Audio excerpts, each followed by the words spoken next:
شروع کرتے ہیں اللہ پاک کے بابرکت نام سے جو دلوں کا حال بخوبی جانتا ہے۔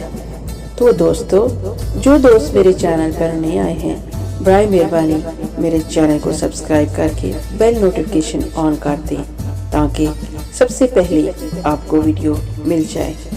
تو دوستو، امبر ناگ ماریا سیریز کی یہ پہلی کہانی ہے ملکہ مصر، اس کا پارٹ 6 سنانے جا رہے ہیں۔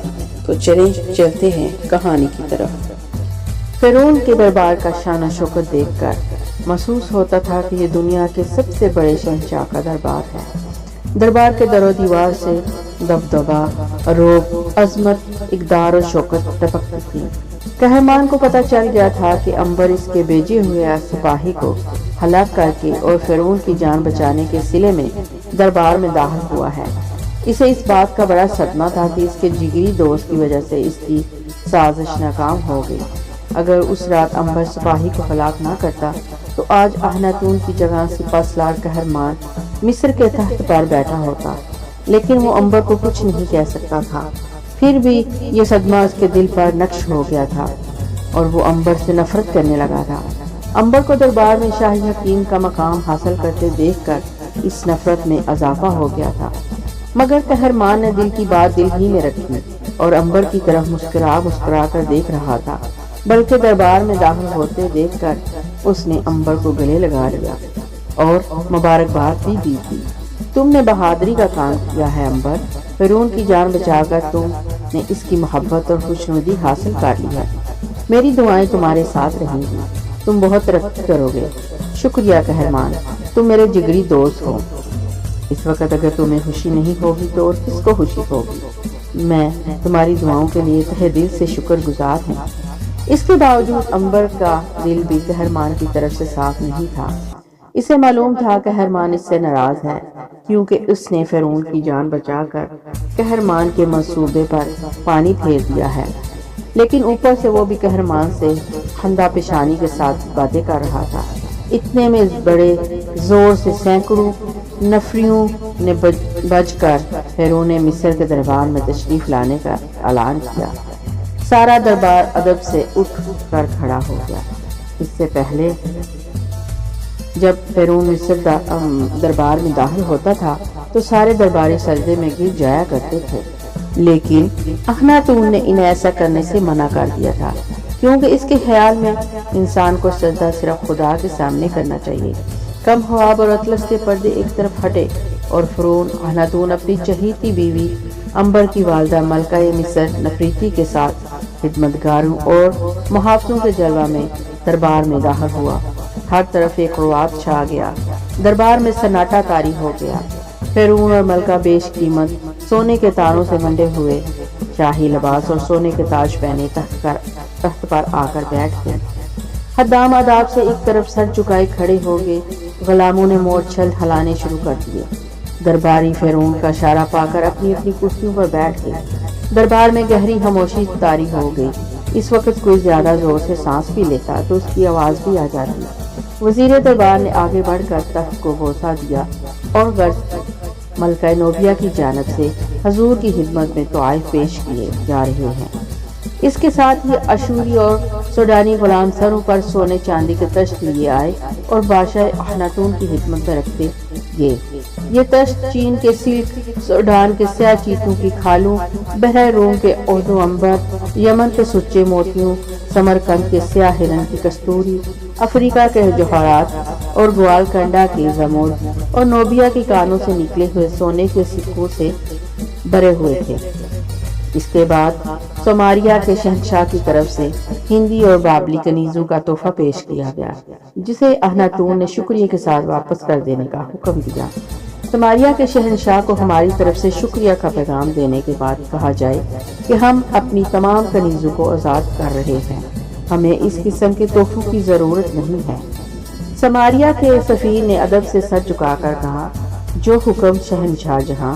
فرعون اخناتون کے وزیر دربار نے ایک ملک شام کی جانب سے موصول ہوئے تحفوں کو پیش کرنا چاہا تو فرعون نے ہاتھ کے اشارے سے اسے منع کر دیا اور کہا، اس نوجوان کو پیش کیا جائے جس نے کرہ صحرا میں ہماری جان بچائی تھی۔ دربار میں ایک دم سناٹا چھا گیا۔ سپہ سالار قہرمان کا چہرہ زرد پڑ گیا، بڑے پجاری اشمس کا رنگ بھی اتر گیا۔ انہیں یوں محسوس ہوا جیسے فرعون پر ان کی سازش کا پردہ فاش ہو گیا ہے اور ابھی وہ ان دونوں کے قتل کا حکم دے دے گا۔ قہرمان نے سوچا اگر اس نے قتل کا حکم صادر کر دیا تو وہ اسی وقت آگے بڑھ کر فرعون کو قتل کر دے گا اور تخت پر قبضہ کرے گا، پھر جو ہوگا دیکھا جائے گا۔ قہرمان ایک خلیظ سپہ سالار تھا، اس میں ایسا کر گزرنے کی ضرورت تھی۔ وزیر دربار نے آسا فرش پر مارتے ہوئے کہا، نوجوان عنبر کو حضور شہنشاہ کے سامنے پیش کیا جائے۔ درباریوں کی قطار میں سے ایک کرسی میں پر سے عنبر اٹھا اور فرعون کے سامنے آ کر 3 بار ادب سے سر جھکا کر کھڑا ہو گیا۔ فرعون نے کہا، ہمیں معلوم ہے کہ ہمارے خلاف کچھ لوگوں نے محض اس لیے سازش کی اور ہمیں ہلاک کرنے کی کوشش کی کہ ہم نے ملک سے جہالت دور کر کے ایک خدائے بزرگ و برتر کی پرستش کا حکم صادر کیا تھا۔ ہم نے اپنے ملک، اپنی قوم اور اپنے مذہب کو گناہ سے بچا لیا ہے۔ ہم نے ایک نیک قدم اٹھایا ہے، ہم اس سے پیچھے نہیں ہٹیں گے۔ خدا کو ہماری زندگی منظور تھی، اس نے ہمیں اس نوجوان کو بھیج کر بچا لیا۔ ہم اس نوجوان سے خوش ہیں اور آج بڑے دربار میں اعلان کرتے ہیں کہ آج سے عنبر ہمارا شاہی حکیم ہوگا۔ اس اعلان کے ساتھ ہی خدمت گاروں نے نفریاں زور زور سے بجا کر عنبر کے شاہی حکیم بنائے جانے کا اعلان کر دیا۔ فرعون نے اسے گلے سے ہیرے موتیوں کا بڑا ہی قیمتی ہار اتار کر خود عنبر کے گلے میں ڈال دیا۔ یہ ہماری طرف سے تمہیں انعام ہے، آج سے تم ہمارے دربار کے اعلیٰ عہدے پر مامور ہو گئے ہو، تم شاہی خاندان کا علاج کیا کرو گے، اس کے علاوہ تم ہمارے دوست بھی ہو۔ عنبر نے ہاتھ باندھ کے عرض کی، شاہ معظم، آپ نے مجھے جس عزت سے نوازا ہے اس کے لیے میں آپ کا ممنون ہوں۔ خدا نے چاہا تو میں اس خدمت پر پورا اتروں گا۔ فرعون نے اعلان کیا، دربار برخاست کیا جاتا ہے۔ ملکہ نفریتی اس وقت سے عنبر کو بڑے غور سے دیکھ رہی تھی۔ اس کی ممتا نے ایک بار پھر جوش مارا تھا، اسے یوں لگ رہا تھا جیسے یہی وہ عنبر ہے جو اس کا بیٹا تھا۔ دربار برخاست ہو گیا۔ فرعون ملکہ کو ساتھ لے کر اپنے شاہی ایوان کی طرف چل دیا۔ درباریوں نے آگے بڑھ کر عنبر کو مبارکباد دی۔ بڑے پجاری نے حسد کی نظر سے عنبر کو دیکھا۔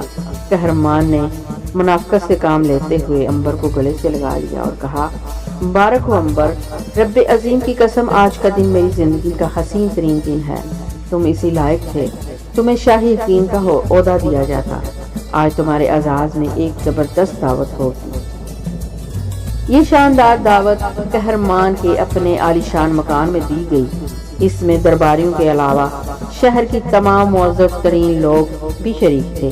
ہر طرف کھانے پینے کے تشت لگے تھے، مہمان کہکے لگاتے باتیں کرتے پھر رہے تھے۔ اس دعوت میں طلالہ بھی موجود تھی۔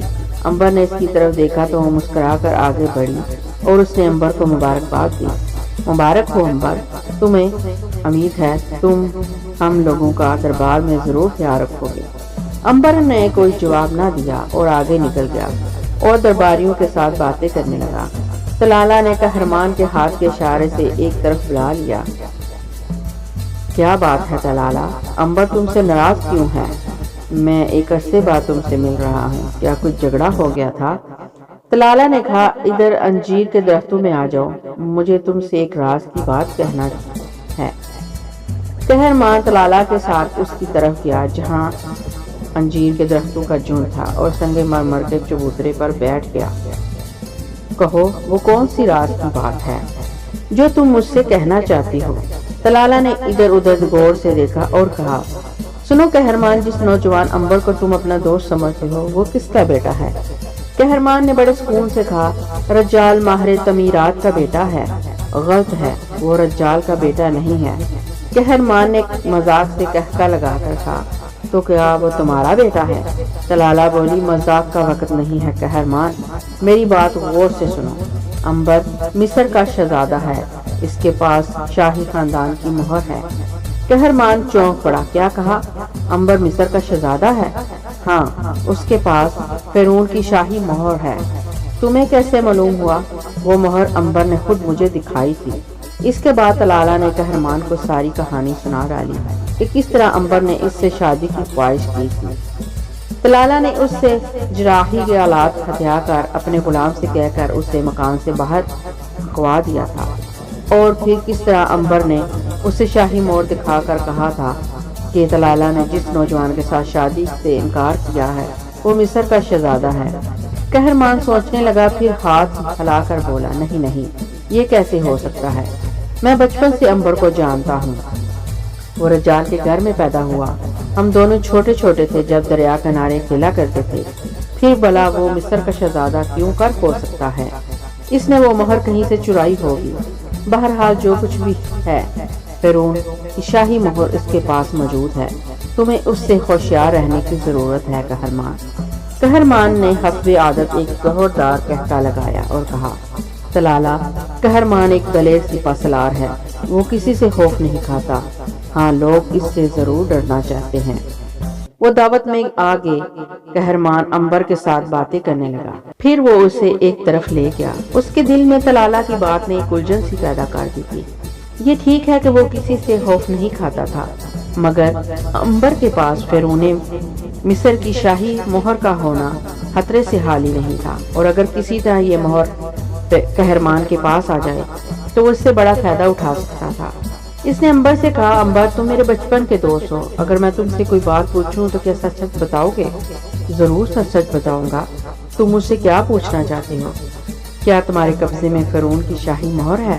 اور اگر ہے تو تم نے وہ کہاں سے حاصل کی ہے؟ شاہی مہر کا حال عنبر کسی حالت میں بھی قہرمان کو نہیں بتانا چاہتا تھا۔ اس نے اس کے سوال میں فوراً کہا، تمہیں کسی نے غلط کہا ہے دوست، میرے پاس بلا شاہی مہر کہاں سے آ سکتی ہے؟ مجھے طلالہ نے کہا ہے۔ عنبر قہقہ لگا کر ہنس پڑا۔ اب سمجھا، میں نے طلالہ کو ایک جھوٹی مہر دکھائی تھی، اس نے میرے ساتھ شادی سے انکار کر دیا تھا، میں نے اس کو جلانے کے لیے کہا تھا کہ میرے پاس شاہی مہر ہے اور یہ کہ میں مصر کا شہزادہ ہوں۔ کمال ہے قہرمان، تم نے یقین بھی کر لیا، آخر میں تمہارے ساتھ پلا بڑا ہوں، کیا تمہیں یقین آ سکتا ہے کہ میں مصر کا شہزادہ ہوں؟ یہی تو میں بھی حیران تھا کہ عنبر میری آنکھوں کے سامنے پل بڑھ کر میرے ساتھ ہی جوان ہوا، پھر بھلا وہ مصر کا شہزادہ کیسے ہو سکتا ہے؟ عنبر نے رب عظیم کا شکر ادا کیا کہ قہرمان کے دل میں طلالہ نے اپنی مکاری سے جو بات ڈالی تھی وہ اس نے بڑی حکمت عملی اور ہوشیاری سے نکال لی تھی، لیکن یہ اس کا وہم تھا، اس لیے کہ قہرمان کے دل میں عنبر کے بارے میں شک ضرور پیدا ہو گیا تھا۔ آخر اس کے پاس شاہی مہر کہاں سے آ گئی؟ قہرمان اس بارے میں پوری تحقیق کرنے کا فیصلہ کر لیا۔ رات کی دعوت ختم ہوگی، عنبر اپنی حویلی میں آ کر لیٹ گیا، وہ تھکا ہوا تھا، اسے بہت جلد نیند آ گئی۔ دوسرے روز وہ شاہی لباس پہن کر شاہی رتھ پہ سوار ہو کر فرعون کے دربار میں پہنچ گیا۔ اسے تمام درباریوں نے پہلے روز دربار میں آنے پر مبارکباد دی۔ عنبر کی نگاہیں قہرمان کو تلاش کر رہی تھی، مگر وہ اسے کہیں دکھائی نہیں دے رہا تھا۔ عنبر کے قریب سے بڑا پجاری شاہی عصا ہاتھ میں لیے منہ میں کوئی منتر پڑھتا گزرا۔ عنبر نے اس سے قہرمان کے بارے میں پوچھا، مقدس پروہت، کیا آپ کو معلوم ہے قہرمان کہاں ہے؟ بڑے پجاری نے رک کر عنبر کی طرف نگاہیں اٹھائیں اور بڑی ارونیت سے کہا، ہمیں سپہ سالار سے کیا کام، ہمیں کیا معلوم کہ وہ کہاں ہے؟ اتنا کہہ کر پجاری آگے بڑھ گیا۔ عنبر سوچتا رہا کہ بڑے پجاری کی اس سے رونیت اور تکبر کی وجہ سے بات کرنا کی کیا وجہ ہو سکتی ہے؟ کہیں ایسا تو نہیں کہ وہ عنبر سے نفرت کرتا ہو، اس لیے کہ قہرمان نے اسے بھی اپنے ساتھ ملا لیا ہو۔ اسے یوں محسوس ہوا جیسے فرعون کو قتل کرنے کی سازش میں بڑے پجاری کا بھی ہاتھ تھا۔ ایک سیاہ چشم کنیز عنبر کو اپنے پیچھے آنے کا اشارہ کر کے آگے نکل گئی۔ پہلے تو عنبر ذرا ٹھٹکا، اس خیال سے کہ درباری اسے ایک کنیز کے پیچھے جاتے کیا خیال کریں گے، مگر کنیز نے ستونوں کے پیچھے کھڑے ہو کر اسے دوبارہ اشارہ کیا تو وہ رک نہ سکا۔ آگے بڑھ کر اس نے کنیز کے پیچھے پیچھے چلنا شروع کر دیا۔ کنیز اسے لے کر شاہی محل کے پچھلے حصے کی طرف آئی۔ یہاں ایک باغ تھا جس میں دنیا بھر کے درخت اور پھول دار پودے لگے ہوئے تھے، سنگ مرمر کے فوارے جگہ جگہ چل رہے تھے۔ ایک عالی شان بارادری کے اندر سنگ مرمر کے چبوترے پر فرعون کا بت لگا ہوا تھا۔ دائنی جانب شاہی محل کے زنانہ حصے کا پچھواڑا تھا۔ اس محل میں ملکہ اپنی بے شمار کنیزوں، خادماؤں اور ماماؤں کے ساتھ رہتی تھی۔ دروازوں پر سیاہ فام حبشی غلاموں کے پہرے لگے ہوئے تھے۔ یہ حبشی پہرہ دار ننگی تلواریں ہاتھوں میں لیے چاقو چبند کھڑے پہرہ دے رہے تھے۔